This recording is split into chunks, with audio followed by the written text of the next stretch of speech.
progressive development of man is vitally dependent on invention. Its ultimate purpose is the complete mastery of mind over the material world, the harnessing of the forces of nature to human needs. Nikola Tesla, 1919.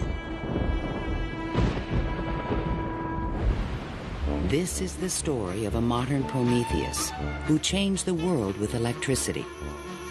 It was Nikola Tesla who captured the power of Niagara Falls with his alternating current system and made it possible to transmit electricity to all of America and the world. It was Tesla who patented the technology for wireless communications that is used in all radio and television broadcasting. His incredible legacy can be seen in everything from remote control to neon and fluorescent lighting, X-rays, guided missiles, and even the Strategic Defense Initiative. Yet somehow history has overlooked this remarkable man. Tesla was indeed a genius of the first magnitude. He was a technological visionary. He could envision great things and make them work. He was a foreigner, an immigrant who arrived in America with only his dreams. A proud and sometimes arrogant man, he worked and locked horns with some of the most powerful people of his day. Thomas Edison, who resented his ideas. Guglielmo Marconi, who capitalized on his inventions. George Westinghouse, who created the Westinghouse Electric Company with Tesla's patents. And the great financier, J. Pierpont Morgan, who supported and then abandoned him. At the height of his career, Tesla was one of the most famous men in the world. His inventions helped America grow into a powerful industrial nation. His ideas created billion-dollar corporations. But Tesla was not a practical man. Always driven toward the next great breakthrough, he failed to protect his commercial interests. In the end, others made fortunes with his inventions, and he wound up penniless and rejected. Money does not mean to me what it does to other men. All my money has been invested in inventions to make man's life a little easier. He was a visionary genius. There aren't many of them. And he was willing to give his life to his visions. We have to evolve means for obtaining energy from stores which are forever inexhaustible. What I intend to show you now, step by step, is how I finally reached my dream.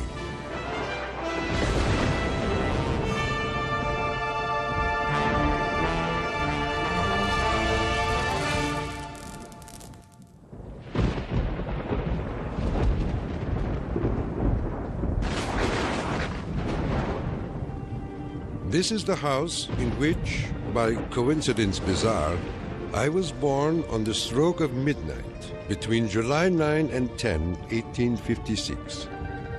A fierce electrical storm raged that night. Nikola Tesla was born of Serbian parents on the eastern edge of the Austro-Hungarian Empire, in what is today Croatia. His father, Milutin, was an Orthodox priest who expected his son to follow him in the clergy. There were only two choices for children in those days, one being to go in the army and the other being to become a priest. Tesla was not attracted by either of them, which was very distressing to his father. My father was a very erudite man. The training he gave me comprised of guessing one another's thoughts and repeating long passages of verse. My mother descended from one of the oldest Serbian families in the country. She invented and constructed all kinds of tools and devices and wove the finest designs from thread. Her fingers were nimble enough to tie 3 knots in an eyelash. Early on, Tesla began to demonstrate an extraordinary imagination. In my boyhood, I suffered from a peculiar affliction due to the appearance of images, often accompanied by strong flashes of light. I was quite unable to distinguish whether what I saw was tangible or not. To give an example, I was fascinated by a description of Niagara, and I pictured in my imagination a big wheel run by the falls. I told my uncle that one day I would go to America and carry out this scheme. Then, at the age of 17, while preparing for the seminary, Tesla contracted cholera, and the brush with death changed his life forever. In one of the spells, which was thought to be my last, my father rushed into the room. "Perhaps," I said, "I may get well if you will let me study engineering." "You will go to the best technical institution in the world," he solemnly said. I came to life like another Lazarus, to the utter amazement of everyone. In 1877, at the age of 21, I traveled to Graz, Austria to begin my college education. Here, I quickly became obsessed with the science of electricity. I wanted to know more of this wonderful force. Every spark produced 1,000 echoes in my brain. In 1831, in England, Michael Faraday had discovered the principle of electromagnetic induction, which made it possible to generate electricity. Faraday discovered that if you have an electric circuit in a changing magnetic field, it would induce an electric current to run in the wire. So this was the invention of the method of creating oscillating or AC electric currents. And it was that invention that Tesla later harnessed into the electrical system that drives our civilization. Early electric motors operated on direct current electricity, but required a system of sparking connections to induce a rotary effect in the machine. I remarked to my professor that the design of generators and motors could be greatly improved by using currents that alternated. He embarrassed me greatly in front of my classmates, saying, "Mr. Tesla will never accomplish this. It is a perpetual motion scheme." Meanwhile, in America, Thomas Alva Edison had begun to experiment with vacuum tubes, producing the first commercial incandescent light bulb in 1878. Edison and Tesla would soon cross paths in a gargantuan technological struggle between direct and alternating current electricity. In 1880, Tesla moved to Budapest, where he found employment with the Central Telegraph Office. Here, his idea for an AC motor began to haunt him. In my room, I could hear the ticking of a watch with 3 rooms between me and the timepiece. A carriage passing at a distance of a few miles fairly shook my whole body. The whistle of a distant locomotive vibrated so strongly in my ears that the pain was unbearable. To recover from these attacks, I took long walks in the city park.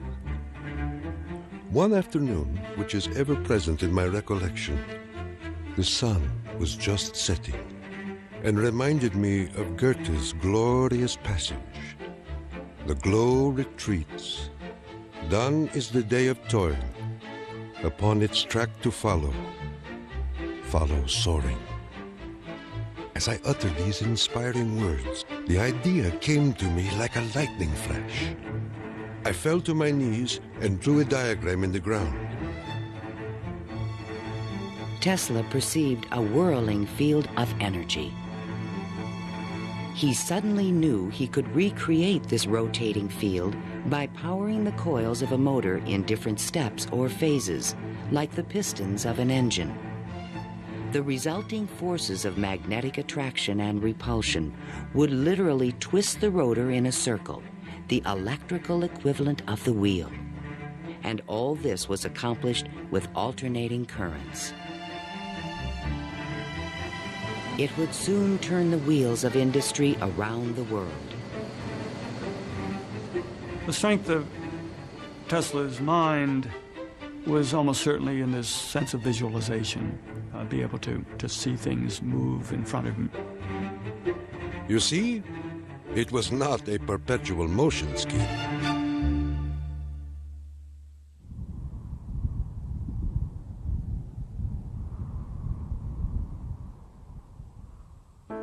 It had been the height of my ambition and my most ardent wish to see America and come in contact with the great Thomas Edison. Accordingly, I undertook the voyage, and after losing my money and tickets and passing through a series of mishaps, including a mutiny in which I almost lost my life, I landed on these blessed shores with 4 cents in my pocket. Tesla arrived in New York on June 6, 1884. A 28-year-old immigrant, he was filled with dreams of success in this strange new land. In his pocket, he carried a letter of recommendation from Charles Batchelor, one of Edison's associates in Europe. My dear Edison, I know 2 great men, and you are one of them. The other is this young man.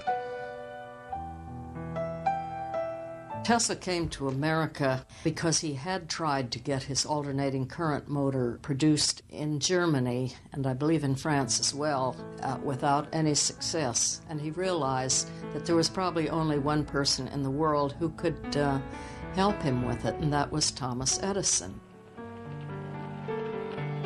New York had had electricity since the late 1870s. Edison installed his first DC power station on Pearl Street, near the financial district, in 1882. He did this with help from the great Wall Street financier, J. Pierpont Morgan. But the system was far from perfect. Electricity was a very new thing. Most people didn't understand what it was all about. They were very afraid of it. There were fires breaking out. The horses on the streets would get shocks through their shoes and run away. So it was a very exciting time for Edison. I was thrilled to the marrow meeting Edison. This great man had revolutionized the world with his incandescent lamp. And I was burning to show him my motor that ran on alternating currents. Edison had built his business on the direct current system, and any talk of alternating currents was an aggravation to him. The problem with direct current is that you can't change the voltage. What you generate, that's what you get. And if you generated the power at too high a voltage, you would blow out lamps at the other end. If you generated the proper power for the lamps and you want to go any great distance, then you need copper wire that's as thick as your arm.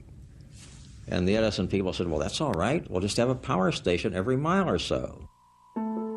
DC was sufficient to power lights and run motors, but it could not be transmitted efficiently over long distances.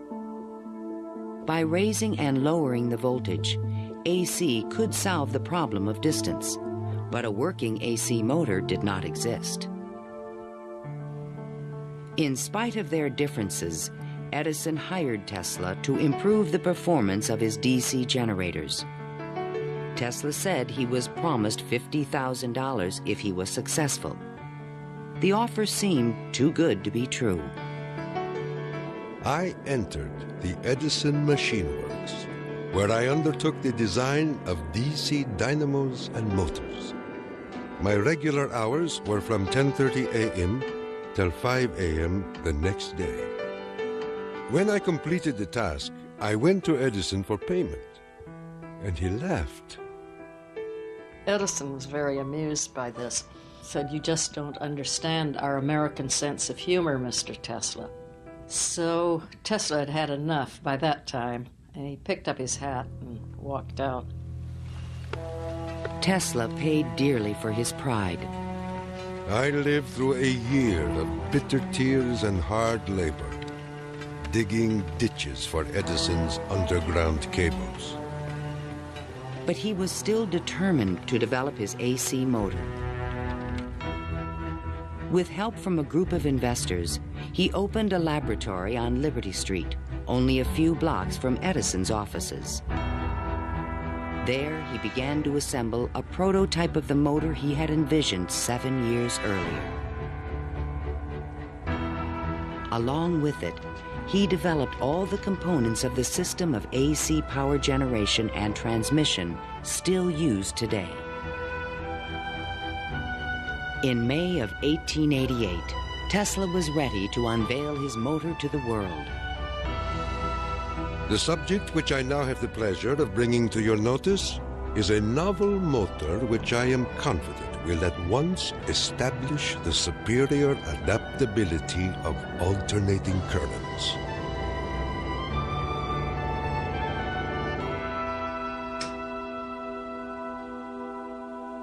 Over the next 5 years, 22 U.S. patents were awarded to Nikola Tesla for AC motors, generators, transformers, and transmission lines, the most valuable patents since the invention of the telephone. One of the few men who understood the great potential of Tesla's inventions was the Pittsburgh industrialist George Westinghouse. He visited Tesla's laboratory, and on the spot, he offered to purchase all the patents dealing with the alternating current system for $1 million. Westinghouse also proposed a royalty of $2.50 for each horsepower generated by a Tesla invention. The young Serb was on his way to fortune and fame, while other inventors looked on with fascination and with envy. In all my troubles, I did not neglect to become a real American citizen, making me a proud and happy man.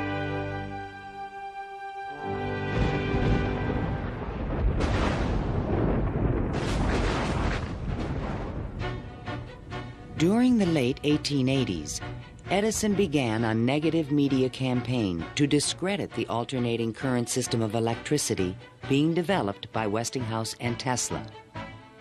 It became known as the War of the Currents.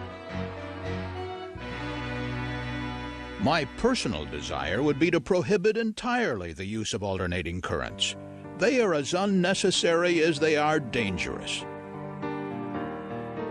Edison employees demonstrated the dangers of alternating current by electrocuting animals in public demonstrations. Just as certain as death, Westinghouse will kill a customer within 6 months after he puts in a system of any size. None of his plans worry me in the least.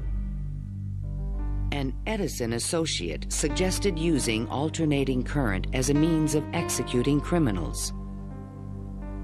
A test took place at New York's Auburn State Prison in 1890. Several gruesome attempts were required to kill the victim.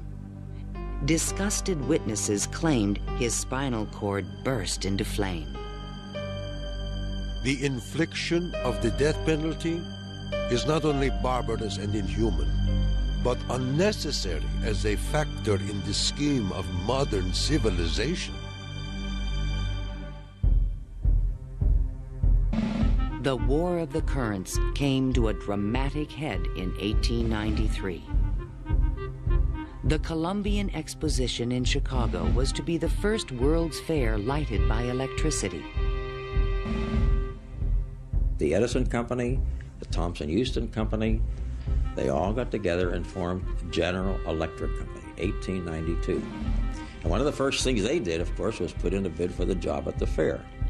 Their bid was roughly $1 million. The Westinghouse bid was about $500,000, and naturally, Westinghouse got the job.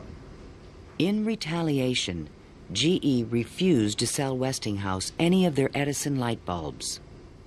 And they got some judge to say that Westinghouse couldn't use any one-piece lamps of any description at the fair. Westinghouse frantically devised a two-piece stopper lamp by fair time and saved the day. Now Tesla had a chance to make history in Chicago. His large AC generators would supply all of the fair's electricity and prove that his system would work on a large scale.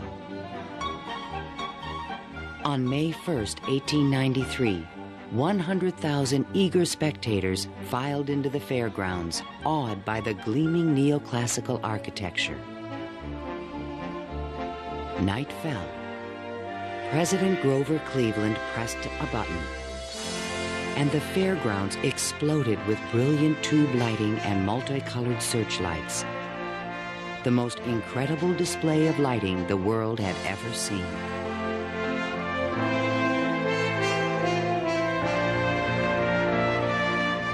In the Great Hall of Electricity, the public could see that the Tesla Westinghouse system made it all possible. To overcome the impression that AC was dangerous, Tesla put on remarkable demonstrations. He created a device called the Egg of Columbus to show the rotating magnetic field created by his AC motor. In his room, he had cork-soled shoes on and a tuxedo and white tie and a top hat, and he would put his hand on a terminal which would flash electricity through his body, creating a great shower as his whole body was encompassed in flame. And people were quite impressed by this, to say the least. The Chicago Exposition left an indelible impression on the American imagination. This was the gleaming new city of the future, and it was powered by the inventions of Nikola Tesla.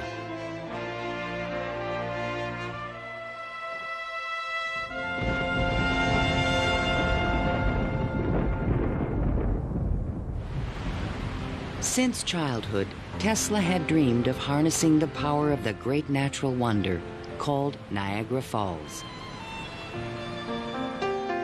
The famous British physicist Lord Kelvin was now head of an international commission to find a way to use the fall's power. He had sent a cable to all the other members of his commission, and it said, "Trust you avoid the gigantic mistake of alternating current." But all this dramatically changed when Lord Kelvin attended the Chicago Exposition and saw the AC system in operation. A contract was immediately awarded to Westinghouse Electric to power the mighty cataract with AC. The technical challenge was daunting. The Niagara plan called for 3 5,000 horsepower alternators, the largest generators ever made. Tesla and Westinghouse engineers had heated disagreements about the operating frequency. Even when the system was finally installed, Tesla was the only person who was certain it would operate. The technical details have been completely worked out. All that now remains is for the switch to be thrown. In 1896, the system went online and the electrical age began. The waters of the upper Niagara turned enormous water turbines connected by shafts to the massive 5,000 horsepower generators. The current from the generators was stepped up with transformers to 22,000 volts and sent out over long-distance lines, then stepped back down to light municipalities and power motors of Tesla's design. The Niagara Falls Gazette proclaimed, This morning, the streetcars of this city are moving by Falls power. Hereafter, the Falls must work to earn their living. Imagine my surprise when 30 years later I saw my boyhood plan carried out at Niagara and wondered at the unfathomable mystery of the mind.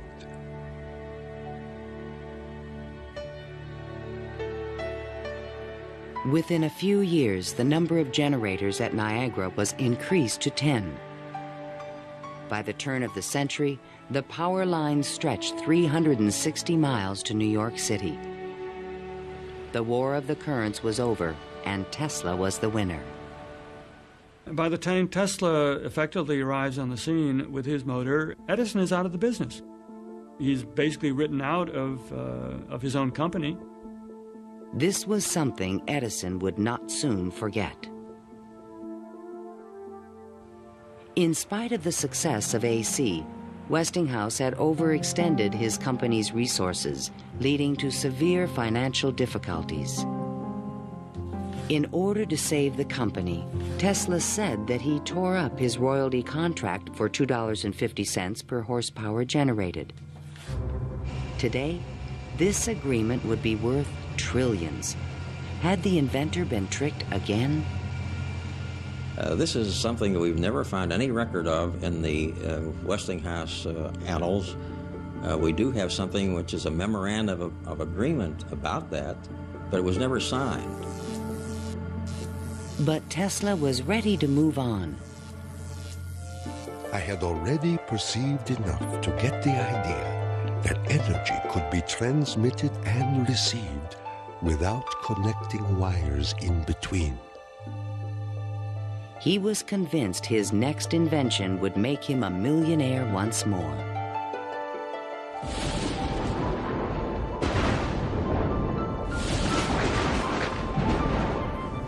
My services with Westinghouse being no longer essential, I resumed experimental work in a laboratory on Grand Street, where I began immediately the design of high-frequency machines.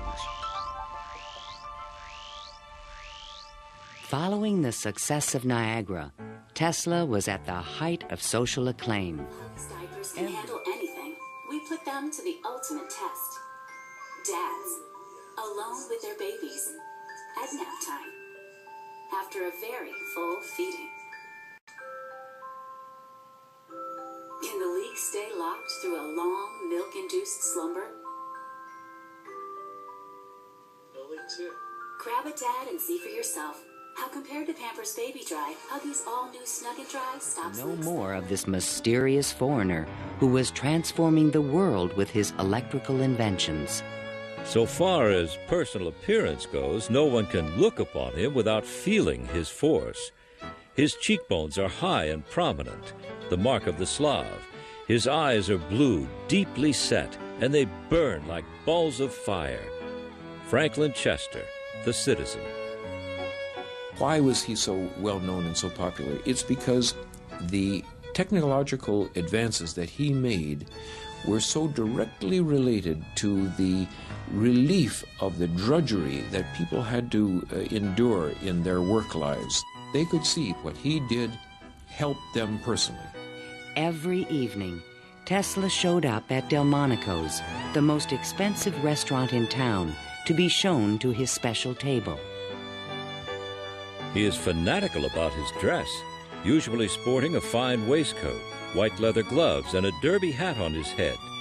He is meticulous about his health and drinks a glass of whiskey a day, saying it will increase his life expectancy to 150 years of age.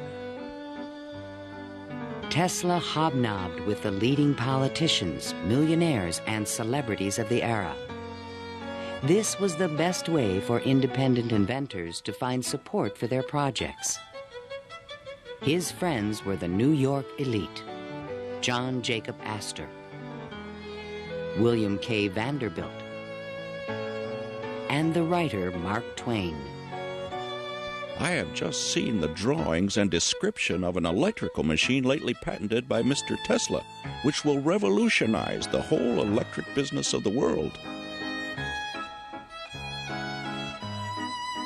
One of Tesla's closest friends was Robert Underwood Johnson, editor of the prestigious Century magazine. Johnson's wife was deeply in love with Tesla. My dear Nicky, do leave aside the millionaires and Fifth Avenue for some simple pleasures. From one distinguished only by a great weakness, Katherine Johnson. In fact, the world-famous inventor was also New York's most intriguing bachelor. The fact that he never married, I think, had almost nothing to do with his interest in women. It appeared that he was always very interested and was attractive to women. Many women sought his attention. The beautiful and wealthy socialite Flora Dodge, and even the famous French actress Sarah Bernhardt. But in spite of his charisma, Tesla was only interested in his inventions. He had so many phobias that he couldn't have had close relationships with women. He didn't like most of the jewelry that they wore or the perfume, and he couldn't bear to touch hair. And and in fact, he didn't like to shake hands. And so these are all things that do tend to discourage intimate relationships. The inventor even claimed that he destroyed his sexuality at the age of 40. A certain French actress kept coming to me and made it impossible for me to concentrate. It's a pity, too, for sometimes I feel so lonely.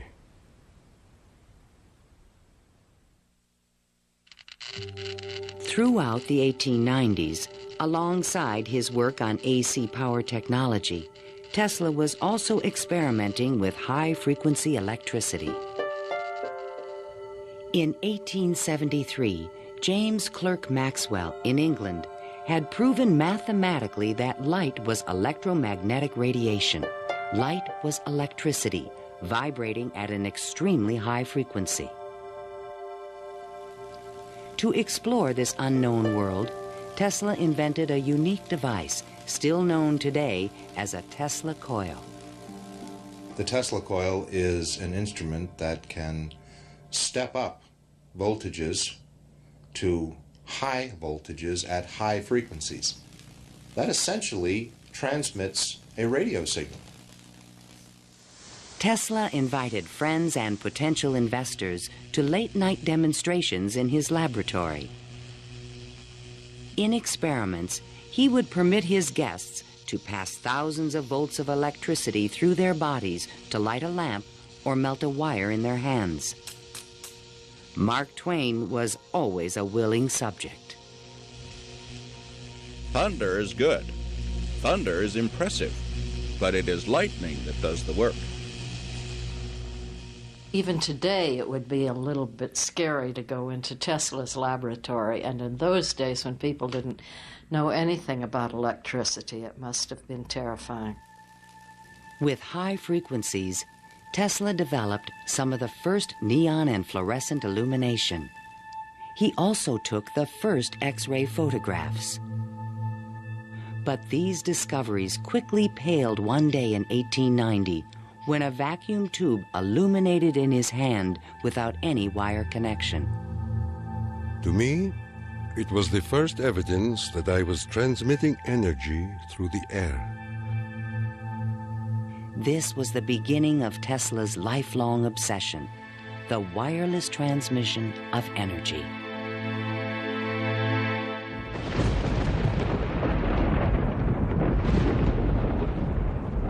In 1892, Tesla was invited to Europe to present the results of his high-frequency experiments.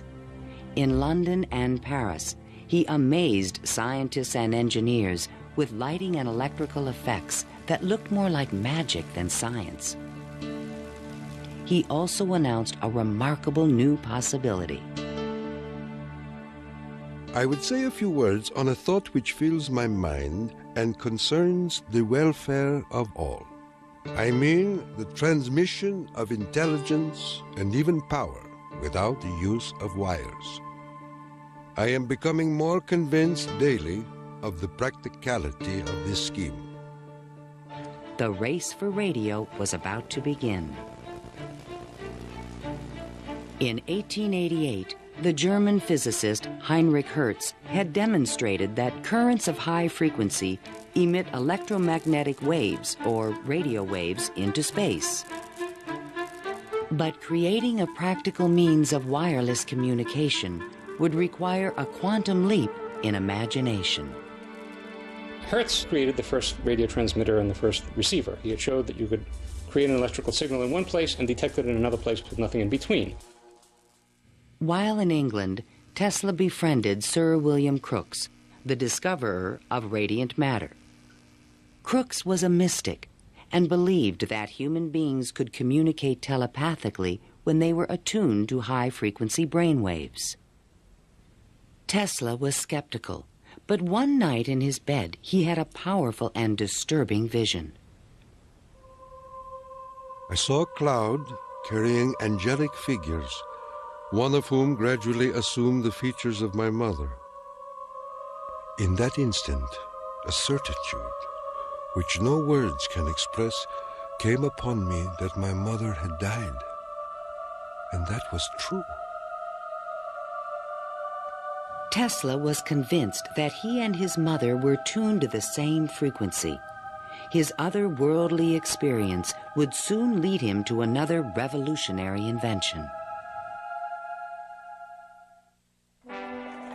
On his return to New York in 1893, Tesla banished himself from social life and disappeared into his new laboratory on South Fifth Avenue.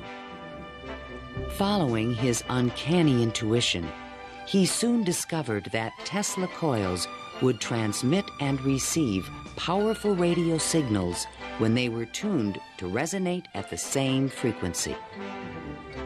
Tuning is the key to all radio and television transmission. In my laboratory, I could take in my hands a coil tuned to my body and collect 3/4 horsepower anywhere in the room without any tangible connection. Sometimes I would produce flames shooting out from my head and run a motor in my hands, or light 6 or 8 lamps. By early 1895, Tesla was ready to transmit a signal 50 miles to West Point, New York. He could now produce 1 million volts with his new conical coil. But that year, on the Ides of March, disaster struck. Fire broke out in the building which housed Tesla's laboratory. Everything was lost. Utterly disheartened and broken in spirit, Nikola Tesla, one of the world's greatest electricians, returned to his room in the Gerlach yesterday morning and took to his bed. He has not arisen since.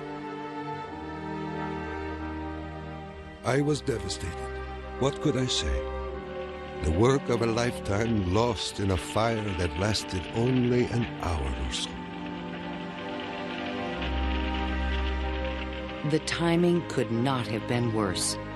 In England, a young Italian experimenter named Guglielmo Marconi had been hard at work and created a device for wireless telegraphy.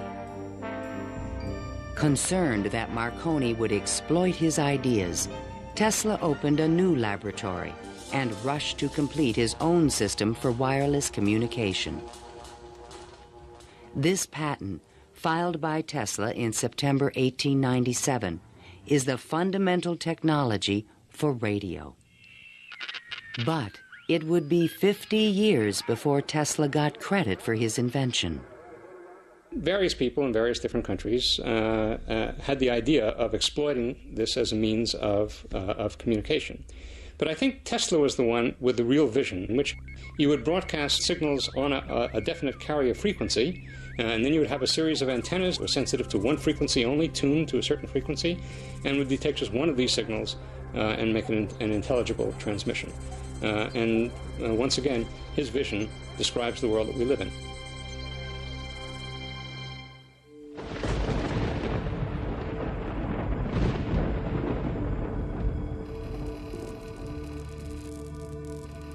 I was so blue and discouraged in those days that I do not believe I could have borne up but for the regular treatments of electricity which I applied to myself. It puts into a tired body what it needs most, life force. Following the destruction of his laboratory, Tesla developed a deeper interest in Eastern thought and spiritualism. Mr. Tesla was charmed to hear about the Vedantic prana and Akash and the Kalpis, which he claims are the only theories modern science can entertain. Inspired by the Hindu teacher Swami Vivekananda, Tesla began to look at the universe as a symphony of vibrations and waves. We are whirling through endless space with an inconceivable speed. Everything is spinning. Everywhere there is energy. There must be some way of availing ourselves of this energy more completely. In 1898, an unusual experiment took place in Tesla's laboratory. He attached a small mechanical oscillator to an iron pillar. Precisely timed pulses from the device made the entire building tremble. Windows started crashing around the area, and he, being at the epicenter, didn't notice anything happening until some police came bursting into his laboratory. It was just at the moment where he'd picked up a sledgehammer and broken the oscillator. He just said to the policemen that how too bad that they had just missed an interesting experiment. Tesla was, I would say, obsessed with frequency, the notion of resonance. The story where he takes the device and puts it on the girder in his office and, gets the frequency of the building and supposedly, it's an apocryphal story, I'm sure, but it gets right at the core that, hey, if I've got the right frequency, I can move the world. And indeed, he talks about the frequency of the earth, and that if he can do that, he can, almost literally split the earth in half. Meanwhile, Marconi was doing more practical things and succeeded in transmitting a signal 5 miles on the Salisbury Plain in England. Not to be outdone, Tesla decided to introduce an entirely new invention. In a specially constructed pool, potential backers were amazed to see the inventor controlling the motions of a small mechanical boat with no wires attached to it. This was the world's first radio-controlled device. The machine even seemed to think. Someone threw out the question, what is the cube root of 64? And 4 flashes came back. The audience was so surprised, Tesla had to remove the lid to prove no one was inside. Tesla developed his radio-controlled boat in 1898 and patented it and thought it was an armament for war. He rationalized this as a means of ending war. The military who looked at it thought it was too complicated and vulnerable. Soon after the demonstration, Mark Twain wrote from Austria. Dear Mr. Tesla, have you the Austrian and English patents on that destructive terror which you have been inventing, and thus make war henceforth impossible? If so, won't you set a price on them and commission me to sell them? Sincerely yours, Mark Twain. But I have no desire to be remembered as the inventor of a purely destructive device. I prefer to be remembered as the inventor who abolished war. That will be my highest pride.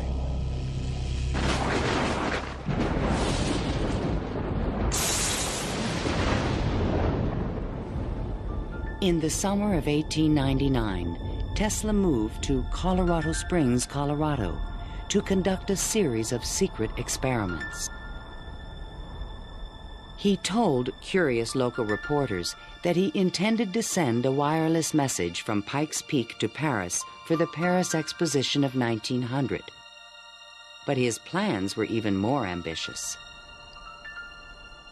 I came to the conclusion that it would be ultimately possible, with very little elevation, to transmit electrical power through the upper atmosphere. Just outside the city, he constructed an experimental station with sliding roof panels. A quote in Italian from Dante's Inferno hung by the entrance of the strange wooden structure. It read, "Abandon hope, all ye who enter here." During the construction phase, Tesla studied lightning. Now, I can understand Tesla's fascination with it, because what happens in lightning is that electricity is being transmitted from one place to another. Electric power, not just electric signals, but real electric power is being transmitted from one place to another. And the way it happens is that the air itself breaks down, it ionizes, it becomes what we call a plasma, and therefore, for a moment, it's a conductor, and it's actually conducting electricity just the way an electric wire conducts electricity. Inside the station, he began to assemble the largest Tesla coil ever built, which he called the magnifying transmitter. An antenna rose 145 feet above the building, crowned with a copper foil sphere. The entire station was, in effect, a machine to create lightning. Late one evening, Tesla put his transmitter to the test. He signaled to an assistant to close the switch. Huge streamers of electricity shot out of the coil and darted through the room. The sound of the exploding discharges was deafening.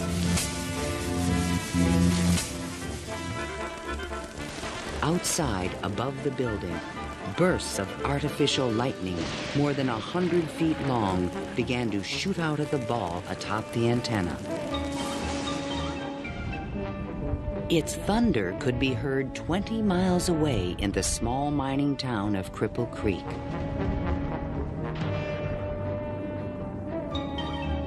Suddenly, the lightning stopped, and the entire city of Colorado Springs was plunged into darkness.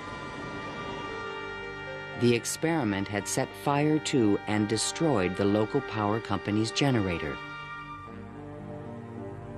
Residents were furious and began to fear this mysterious stranger. Undaunted, Tesla continued his wireless power experiments for 6 more months. Late one night, an unusual event took place. Tesla noticed a repeating signal being received by his apparatus. To his own amazement, he believed it was an extraterrestrial communication. In a letter to the American Red Cross, he wrote, "Brothers, we have a message from another world. It reads, 1, 2, 3. The press had a field day. If the mystical 1, 2, 3 was impulsed from Mars, as Tesla says, they certainly showed most excellent taste in choosing Colorado Springs. It is a rule in inventional science. When you're going to tell one, tell a good one. And men have become great in this way. Colorado Springs Gazette. Though widely ridiculed for his claim, Tesla may have been the first to detect radio waves from space. I believe that Tesla could have gotten these signals from space. We are getting them today, and these are the radio telescopes. That's what radio telescopes do today, receive signals from space. They are not from alien civilizations, but they are from the sun and from the stars. On January 7th, 1900, Tesla boarded a train back to New York City. Perhaps he had mastered the power of lightning, or at least that's what he believed. The law which I discovered in Colorado is wonderful, and it means that results undreamed of before will be possible as soon as a large plant is constructed in accordance with my plan. See the excitement coming.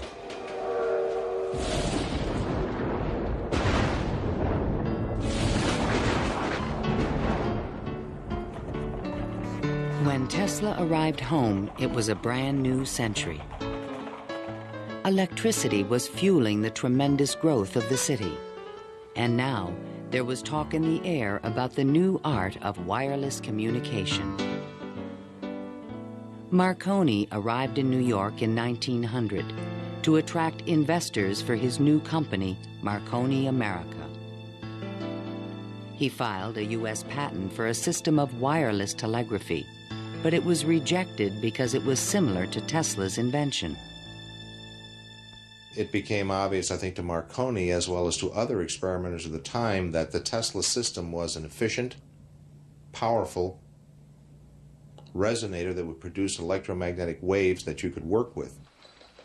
Confident in the future, Tesla took up residence in the Waldorf Astoria Hotel and wrote a sensational article for Century magazine.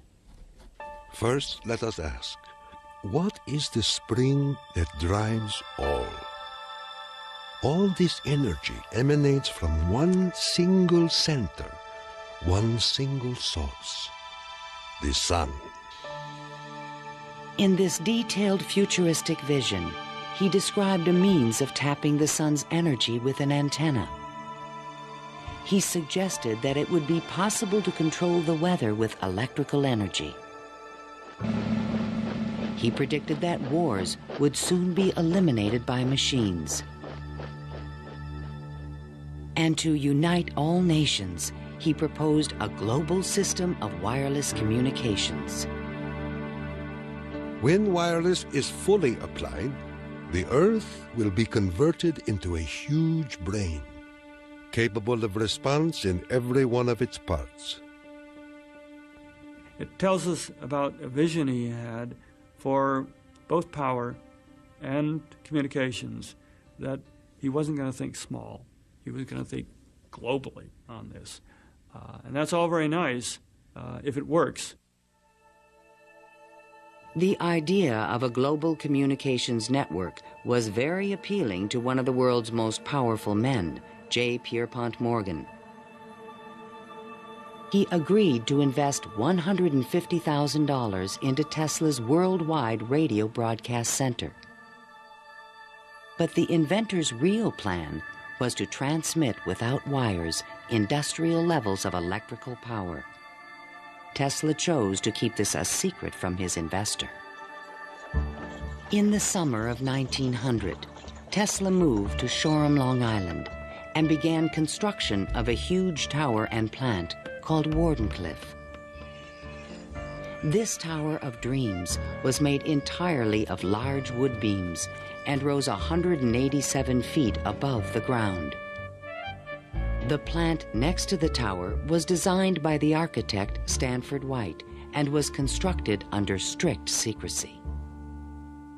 He certainly could have sent signals across the Atlantic with no trouble with a station of that magnitude. But he was still pursuing wireless power transmission. The tower would light up at night, shooting sparks, making noises. Such experiments, they alarmed the whole area. Then, on December 8, 1901, Marconi took another step forward and transmitted his famous letter S across the Atlantic. Tesla dismissed the Italian's advances. Marconi is a good fellow. Let him continue. He is using 17 of my patents. The simple fact about Marconi is that he used Tesla's system to transmit signals and claimed that these were ideas that he had developed himself.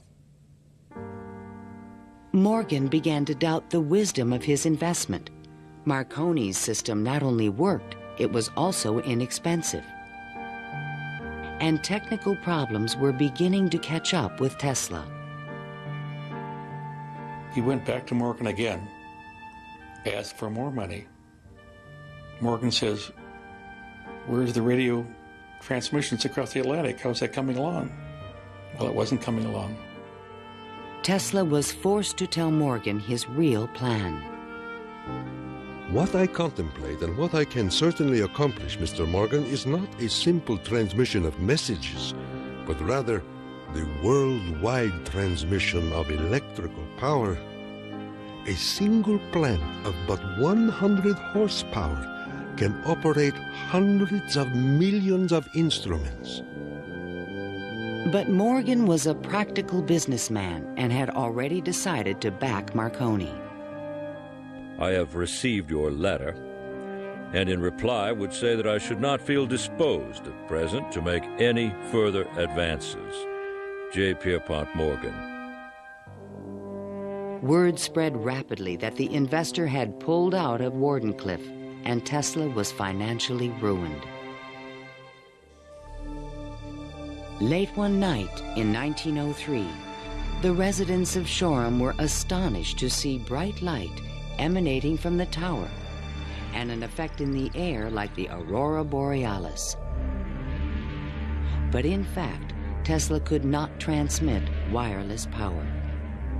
And his major defect was he was dreaming, but he was doing very few calculations on paper. Because on paper, he could have realized that you can transmit power, but not very much power. You can transmit power to hear the radio or for television or for a telephone. But once you want to start turning lights in which you really need high currents, the power gets diluted because space is very large. To his dying day, Tesla believed it could be done. It is not a dream.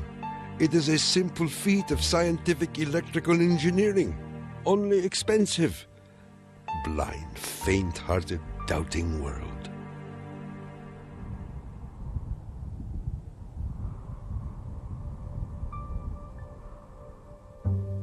Wardenclyffe marked a turning point in Tesla's career. Like a modern Prometheus, he had reached too high and failed. In 1904, the U.S. Patent Office suddenly reversed its previous decisions and gave Marconi a patent for radio. 1 year later, Tesla's fundamental AC patents expired. Now the inventions that powered the world could be used by anyone free of charge. The public didn't realize that Ciphers can handle anything. We put them to the ultimate test. Dads, alone with their babies, at nap time, after a very full feeding. Can the leak stay locked through a long milk-induced slumber? Grab a dad and see for yourself how, compared to Pampers Baby Dry, Huggies All New Snug and Dry stops leaks. Invention that had made billionaires out of corporations, and that he himself was broke. With no money to carry on his work, Tesla began to sink into an isolated world. He was totally disinterested in business. I think it not necessarily bored him, but he didn't make the relationship between the importance of business and the importance of his invention and discovery. Occasionally, he was seen in public parks feeding the pigeons. These are my sincere friends. Tesla's melancholy turned to anger in 1909 when Marconi was awarded a Nobel Prize. Mr. Marconi is a donkey. The question of Tesla and radio is certainly a very interesting one. It's clear that Tesla, in terms of certain basic notions of radio, was very early, if not first, in expressing them and even of taking them to the patent stage. In desperate need of money, Tesla brought suit against the Marconi company, claiming that his patent rights had been infringed. But he lacked the resources to wage a legal battle with a large corporation, and ultimately gave up. Marconi had received the Nobel Prize for work that Tesla correctly believed to be his own. I suppose everything is fair in wireless as in warfare. In 1915, the Nobel Prize entered Tesla's life once again. The Swedish government has decided to distribute the Nobel Prizes next week as follows. Physics, Thomas A. Edison and Nikola Tesla. Even Tesla was surprised by the front-page announcement in the New York Times. I have concluded the honor conferred upon me concerns the transmission of electrical energy without wires. But 1 week later, the award was given to William H. Bragg of Oxford, England, for his work with X-rays and crystal structure. The embarrassing situation was never really explained. A rumor spread that Tesla had refused to share the prize with Edison. The difference that the Nobel Prize could have made in Tesla's life soon became evident. Testimony given by Nikola Tesla, the electrical inventor, in a judgment for $935 back taxes was filed yesterday. Mr. Tesla said under oath that he was penniless and had been living on credit. In an attempt to give him long overdue recognition, the American Institute of Electrical Engineers decided to award Tesla their prestigious Edison Medal. But on the night of the presentation, the guest of honor was missing. And Edison was conveniently away on business. They found Tesla across the street by the New York Public Library, feeding the pigeons. Later that night, he was persuaded to accept his medal and announced that he had finally completed his invention to transmit wireless power. The energy goes to a distant place, and you will see something like the aurora borealis. To conclude, we are coming to great results. The audience thought Tesla was losing touch with reality.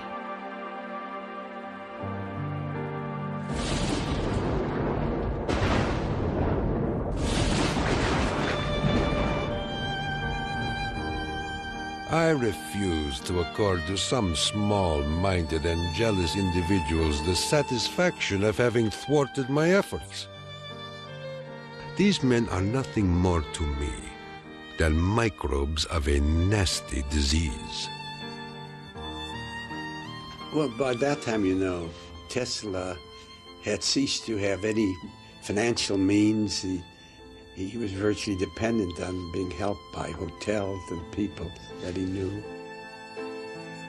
He began to bring injured birds back to his hotel room to nurse them. He had more companionship with pigeons in that time of his life than with human beings. Working as a consulting engineer, Tesla managed to maintain a small office and laboratory in the Metropolitan Tower. To change his thoughts, he frequently attended movies in Times Square. Here he could see his futuristic ideas appearing on the screen. But his ideas were only accepted in science fiction movies and magazines. In 1924, there was a news report that while at Colorado Springs, Tesla had invented a death ray machine that shot bolts of lightning. The inventor was strangely quiet on the topic. Meanwhile, a new scientific star, Albert Einstein, had captured the world's attention with his theory of relativity. Tesla continuously attacked the validity of Einstein's work. Scientists today wander through equation after equation that have no relation to reality. If we were to release the energy of atoms, instead of a blessing, it might bring disaster to mankind. But no one took him seriously. I think that every generation of scientists feels that the new ideas that come along that replace their own ideas represent a loss rather than a gain. Tesla believed that Einstein was taking us intellectually in the wrong direction. Rejected by traditional science, Tesla's interests again turned to the esoteric. His intellect seemed to embrace a lot of different areas quite easily. What he lacked were the social skills. And that's an enormous shame because it interfered with his ability to use that genius, to be practical. Though nearly a recluse, he would occasionally attend dinner parties at the home of the German poet and mystic George Sylvester Viereck. And he always intrigued the guests. While we were in the midst of talking, an apparition seemed to come into the room. He walked so softly, and he struck us as almost an unearthly creature. And he talked of all sorts of, seemed to me at that time, unreal things, more in the nature of the psychic rather than scientific. Tesla wrote a strange poem called Fragments of Olympian Gossip and dedicated it to Viereck. While listening on my cosmic phone, I caught words from Olympus blown. The latest tells of a cosmic gun. To be pelted is very poor fun. The meaning of the poem would soon be explained.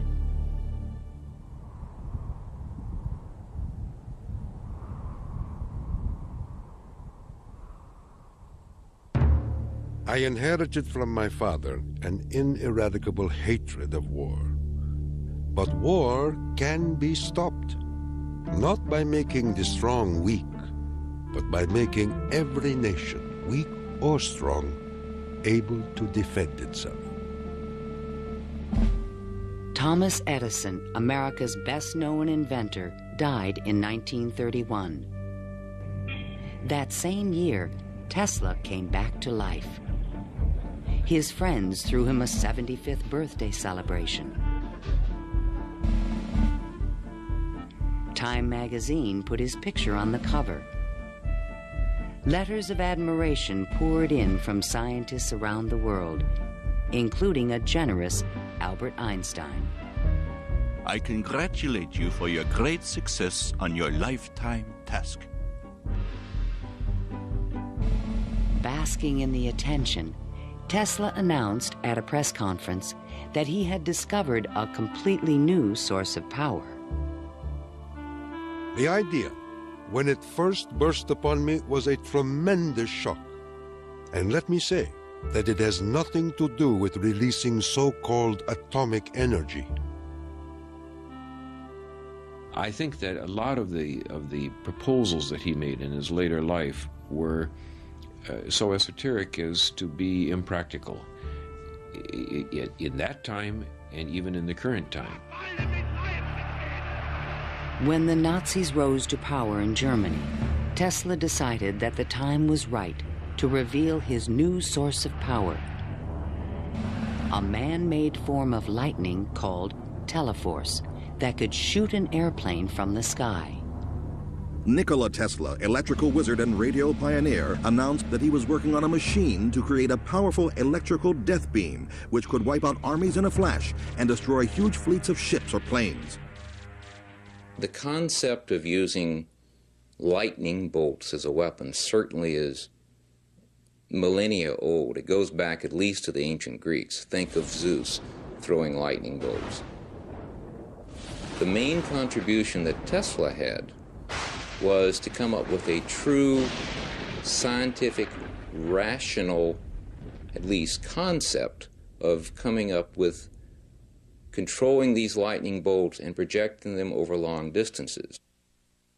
Tesla had experimented with this idea while at Colorado Springs. Now he intended to build it on a large scale. His plan was to charge small particles of tungsten or mercury, then accelerate them with lightning force through a special gun with one end open to the atmosphere.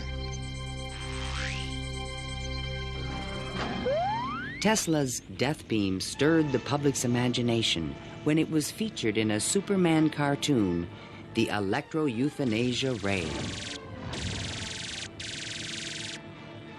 But the idea was more than science fiction.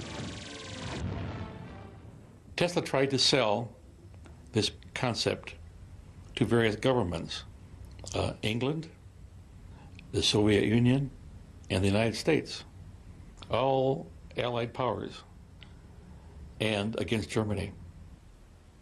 He offered his system to England for $30 million, and they entered negotiations. When Tesla demanded payment before sending the final plans, the deal fell through. The British attempted to build their own death beam, but the project was soon abandoned. As the Nazis surrounded Yugoslavia, Tesla attempted to sell a beam weapon system to his former country. There should be needed 9 stations, 4 for Serbia, 3 for Croatia, and 2 for Slovenia, and it will protect our dearest homeland.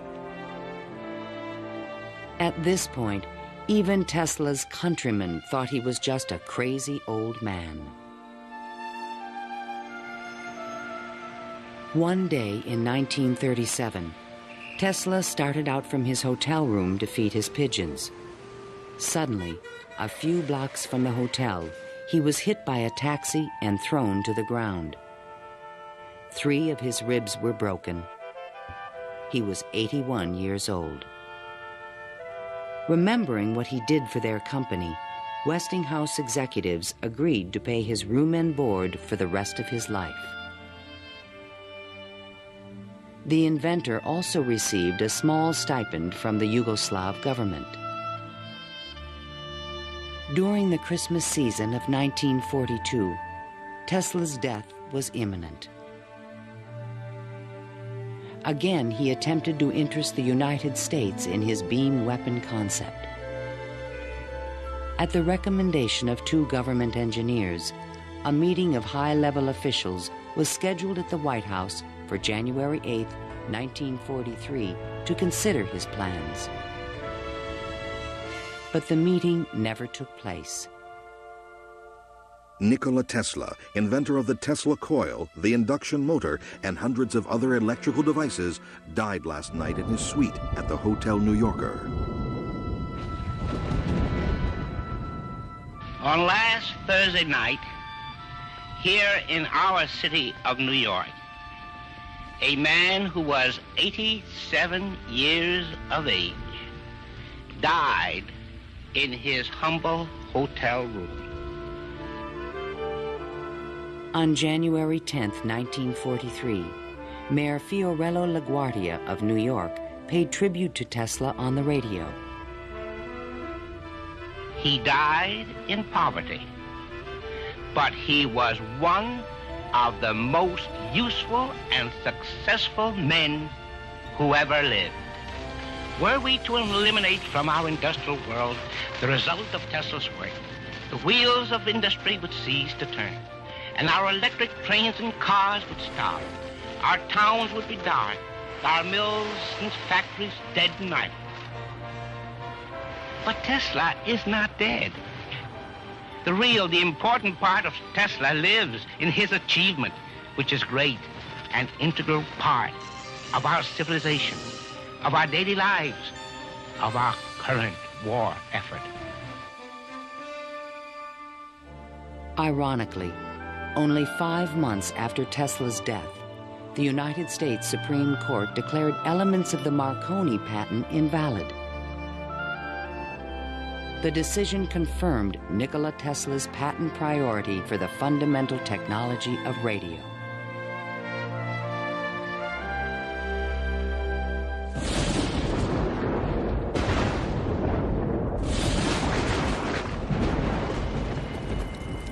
Unknown subjects, equipment, experiments, and research of Nikola Tesla, deceased, espionage. Following Tesla's death, fears rapidly increased that he might have invented a powerful new weapon. FBI Special Agent in Charge, P.E. Foxworth, was called in to investigate. He had been informed that Tesla's papers were not secure. Tesla is reported to have completed and perfected his experiments in the radio transmission of electrical power, commonly referred to as the death ray. A distant relative of Tesla, named Sava Kasanovich, is taking steps to get possession of these important documents and plans.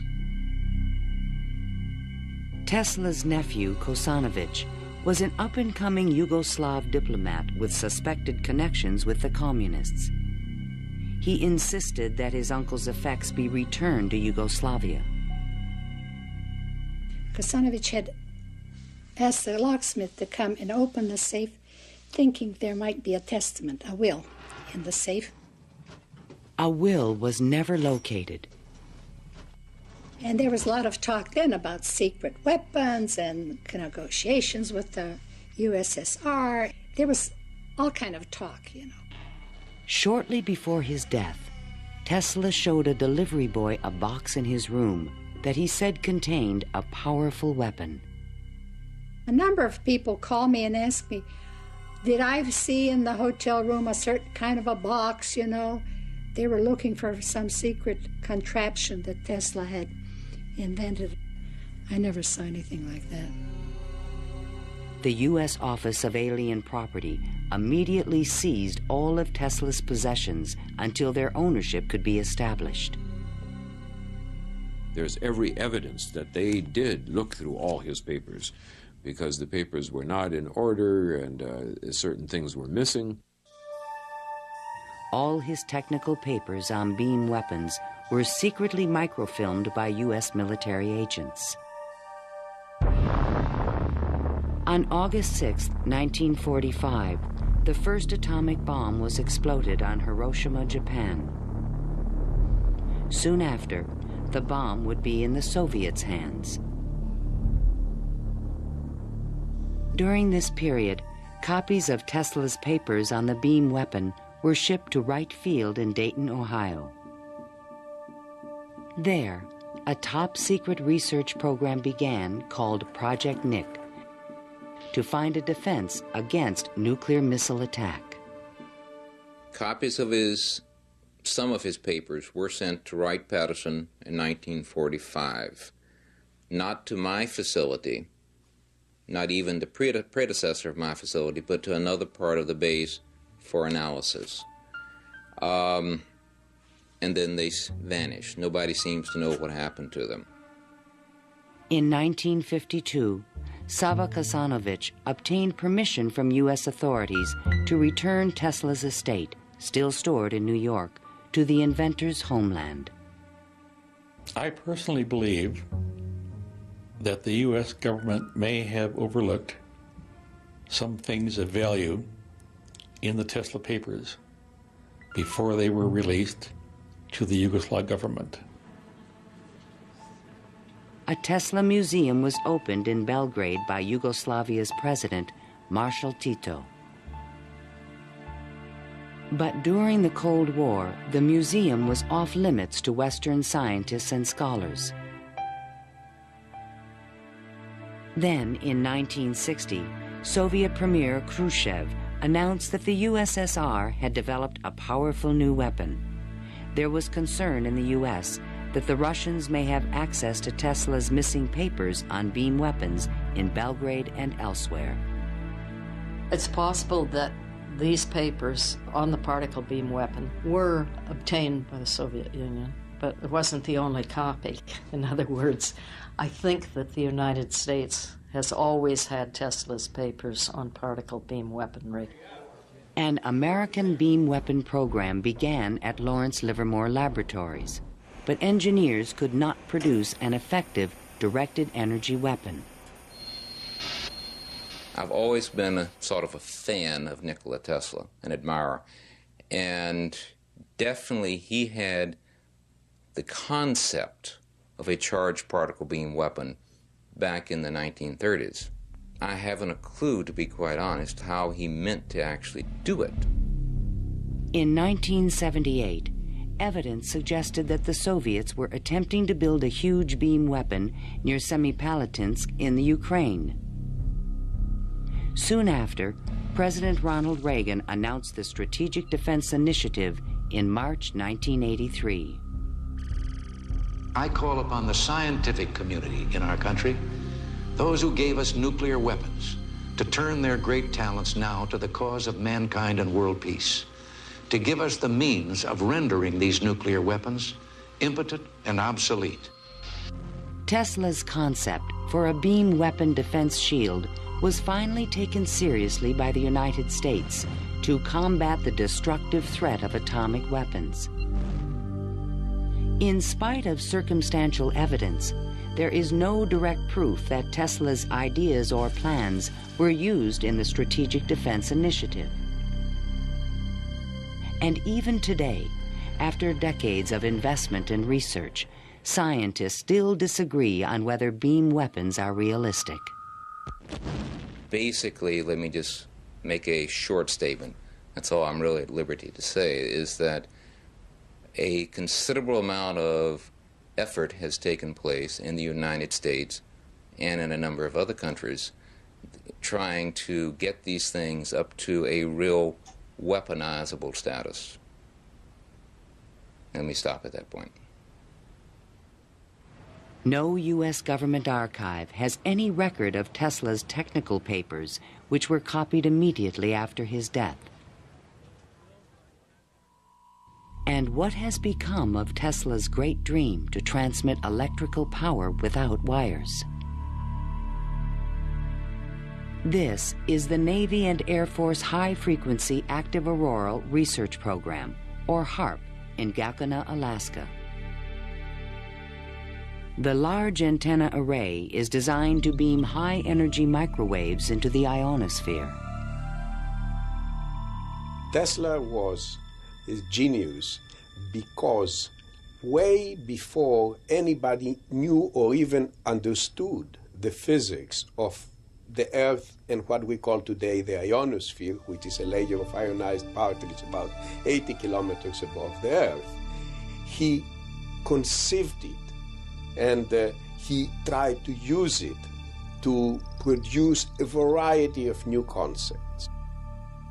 The HAARP project evolved from a patent filed in 1987, in which Tesla's work is referenced.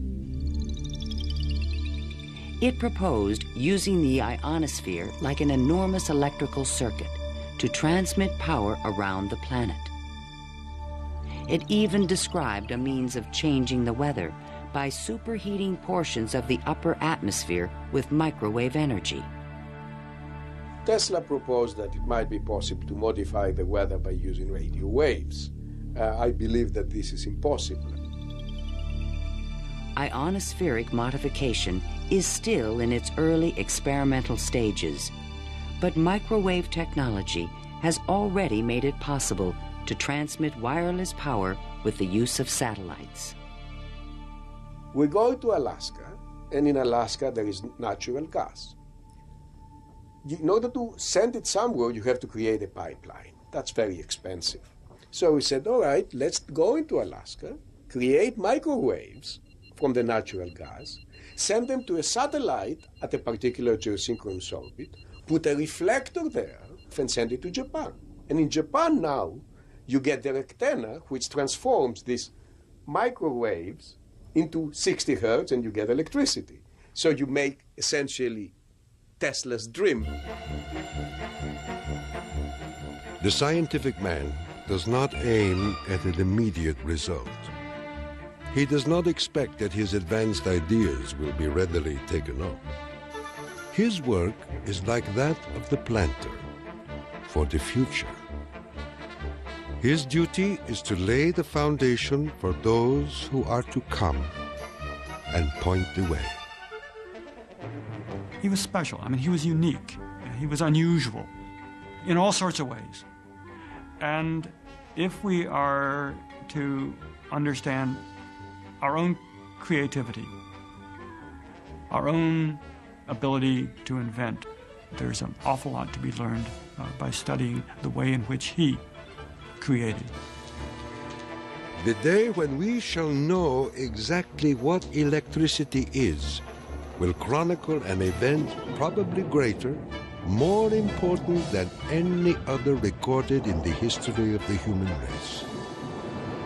Then it will be a mere question of time when men will succeed in attaching their machinery to the very wheelwork of nature.